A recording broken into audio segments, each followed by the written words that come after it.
നമസ്കാരം. March 19, 2026 Indian സിനിമയിലെ കാലം അടയാളപ്പെടുത്താൻ പോകുന്ന ഏറ്റവും വലിയ ദിവസമെന്നാണ് പലരും ഈ ദിവസത്തെ വിശേഷിപ്പിച്ചിരുന്നത്. കാരണം അത്രമേൽ ഹൈ പ്രൊഫൈൽ ചിത്രങ്ങളാണ് ആ ദിവസം റിലീസിനെത്താൻ പ്ലാൻ ചെയ്തിരുന്നത്. അതിൽ രണ്ട് പ്രധാന ചിത്രങ്ങളും ഇന്ത്യ ഒട്ടാകെ കാത്തിരിക്കുന്ന രണ്ട് ചിത്രങ്ങളും. ടോക്സിക്കും ദുരന്തരം തന്നെയാണ് ഏവരുടെയും ചർച്ചാ വിഷയമായിരുന്നത്. എന്നാൽ ടോക്സിക് ആകട്ടെ ജൂണിലേക്ക് മാറ്റി. യുദ്ധകാല അടിസ്ഥാനമാണ് പ്രാഥമിക കാരണമെങ്കിലും ചിത്രത്തിന്റെ പോസ്റ്റ് പ്രൊഡക്ഷൻ വർക്കുകൾക്ക് വേണ്ടിയുള്ള പെർഫെക്ഷന് കൂടെ വേണ്ടിയാണ് ചിത്രം മാറ്റിയതെന്നും റൂമറുകൾ ശക്തമാണ്. അങ്ങനെ യഷിന്റെ ഒരു ചിത്രത്തിന് വേണ്ടി വീണ്ടും കാത്തിരിക്കേണ്ട അവസ്ഥ. മറ്റു ഭാഷകളും കാര്യമായ റിലീസ് ചേഞ്ചുകളൊക്കെ ചിത്രം വന്നിട്ടുണ്ട്. ചില ചിത്രങ്ങൾ അപ്രതീക്ഷിത റിലീസിനും തയ്യാറെടുക്കുന്നു. അങ്ങനെ തമിഴ് സിനിമയിലെ യൂത്ത് എന്ന ചിത്രവും തെലുങ്കിലെ ഉസ്താദ് ഭഗത് സിംഗും ആ ദിവസം തന്നെയാണ് തിയേറ്ററുകളിലേക്ക് എത്തുക. മലയാളത്തിലാകട്ടെ യാതൊരുവിധ പ്ലാൻ ചേഞ്ചുകളുമില്ലാതെ ആഴ്ത്രയും എത്തുന്നുണ്ട്. എന്നാൽ ഇതിനേക്കാളും ഒക്കെ കോൺഫിഡന്റ് ദുരന്തർ എന്ന് തന്നെ പറയേണ്ടി വരും. ഡിസംബർ 5, 2025 ദുരന്തറിന്റെ രണ്ടാം ഭാഗത്തിന്റെ റിലീസ് ഡേറ്റ് അനൗൺസ് ചെയ്യുന്നത്. ആ ദിവസത്തിൽ നിന്നും യാതൊരുവിധ ചേഞ്ചുമില്ലാതെ തലേ ദിവസമാണ് ചിത്രം റിലീസിനായെത്തുന്നത്. മാർച്ച് 18 വൈകുന്നേരം 5 മണിക്കാണ് ആദ്യ ഷോ ദുരന്തറിന്റെ ആരംഭിക്കുന്നത്. പിന്നീട് അങ്ങോട്ട് 24 മണിക്കൂറും കഴിഞ്ഞാണ് ദുരന്തറിന്റെ ആദ്യ ദിനം എന്ന് പറയേണ്ടി വരും.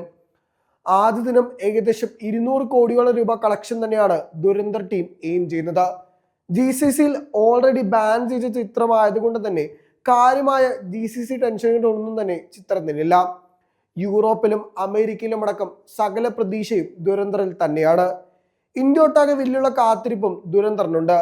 കാരണം ആദ്യ ഭാഗത്തിന് കിട്ടിയ സ്വീകാര്യത തന്നെയായിരുന്നു അതിന് ഏറ്റവും പ്രധാന കാരണം.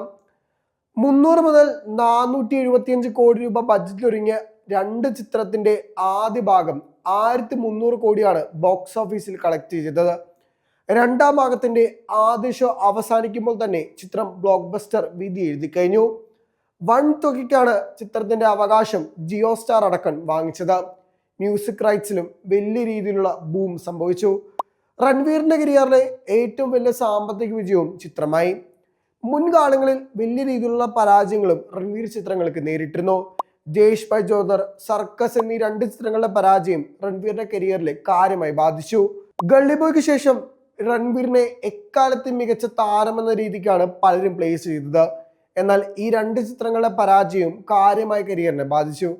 അവിടെയാണ് റോക്കി ഓർ റാണി കി പ്രേം കഹാനിയിൽ ചെറിയൊരു റിലീഫ് കിട്ടുന്നത്. പിന്നീട് സംഭവിച്ചതാകട്ടെ ദുരന്തറിന്റെ പാർട്ട് 1ഉം 2ഉം. പാർട്ട് 1 ബോക്സ് ഓഫീസിൽ ചരിത്ര വിജയം നേടിയപ്പോൾ രണ്ടാം ഭാഗത്തിനുള്ള കാത്തിരിപ്പും തുടങ്ങി. ജസ്ക്രേത് സിംഗ് റംഗി തന്നെയാണ് ഈ ചിത്രത്തിലെ പ്രധാന ഹൈലൈറ്റ്. ആദ്യ ഭാഗത്തിൽ 90% ഹംസയായിരുന്നുവെങ്കിൽ രണ്ടാം ഭാഗത്തിൽ ഫ്ലാഷ് ബാക്കും ജസ്ക്രേത് സിംഗ് റംഗിയുടെ ക്യാരക്ടറാക്കും തന്നെയാണ് പലരുടെയും പ്രതീക്ഷ എന്ന് പറയാം. മറ്റു കഥാപാത്രങ്ങളും വലിയ പ്രതീക്ഷയുണ്ട്. ആകെ മിസ്സാകുന്നത് അക്ഷയ് ഖന്ന എന്ന് പറയേണ്ടി വരും. പാർട്ട് 1ന്റെ വിജയത്തിൽ നിർണായക പങ്കുവഹിച്ച താരമാണ് അക്ഷയ് ഖന്ന. അക്ഷയ് ഖന്നയ്ക്ക് ഈ ചിത്രത്തിൽ സ്ക്രീൻ സ്പേസ് വളരെ കുറവാണ്. അതുകൊണ്ട് തന്നെ ആരായിരിക്കും ആ ഷൂസിലേക്ക് ഫിറ്റ് ഉണ്ടാവുക എന്ന് തന്നെയാണ് പലരുടെയും എക്സ്പെക്ടേഷൻ. തലേ ദിവസം 5 മണിക്കാണ് ഷോ ആരംഭിക്കുന്നത്. കേരളത്തിലടക്കം വലിയ രീതിയിലുള്ള ബുക്കിംഗ് പ്രവാഹവും ആദ്യ ദിനം തന്നെ കാണുന്നതാണ്. ഒരു പക്ഷേ സമീപകാലത്തൊന്നും ഒരു ഹിന്ദി സിനിമയ്ക്ക് ലഭിക്കാത്ത അത്രയും തന്നെ ബുക്കിംഗ് ആണ് കേരളത്തിലടക്കം ദുരന്തറിന് ലഭിക്കുന്നത്. അതുകൊണ്ട് ചിത്രത്തിൽ വലിയ പ്രതീക്ഷയും മലയാളികൾക്കിടയിലുണ്ടെന്ന് പറയാം. പിറ്റേ ദിവസമാണ് ആടും ഔദ്യോഗികമായി റിലീസിനെത്തുക. ആടും GCCയിലടക്കം വലിയ ഹോൾഡുള്ള സിനിമ ആയതുകൊണ്ട് ആ ടെൻഷനുകളും ചിത്രത്തെ കാര്യമായി ബാധിക്കുമോ എന്ന ടെൻഷനും നിർമ്മാതാക്കൾക്കുണ്ട്.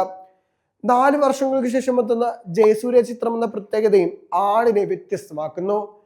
എന്നിരുന്നാലും മലയാളികൾക്ക് ആഘോഷിക്കാവുന്ന ഒരു വകുപ്പ് ഈ രണ്ട് ചിത്രത്തിൽ ലഭിക്കുന്ന പ്രതീക്ഷയും ആരാധകർക്കുണ്ട്.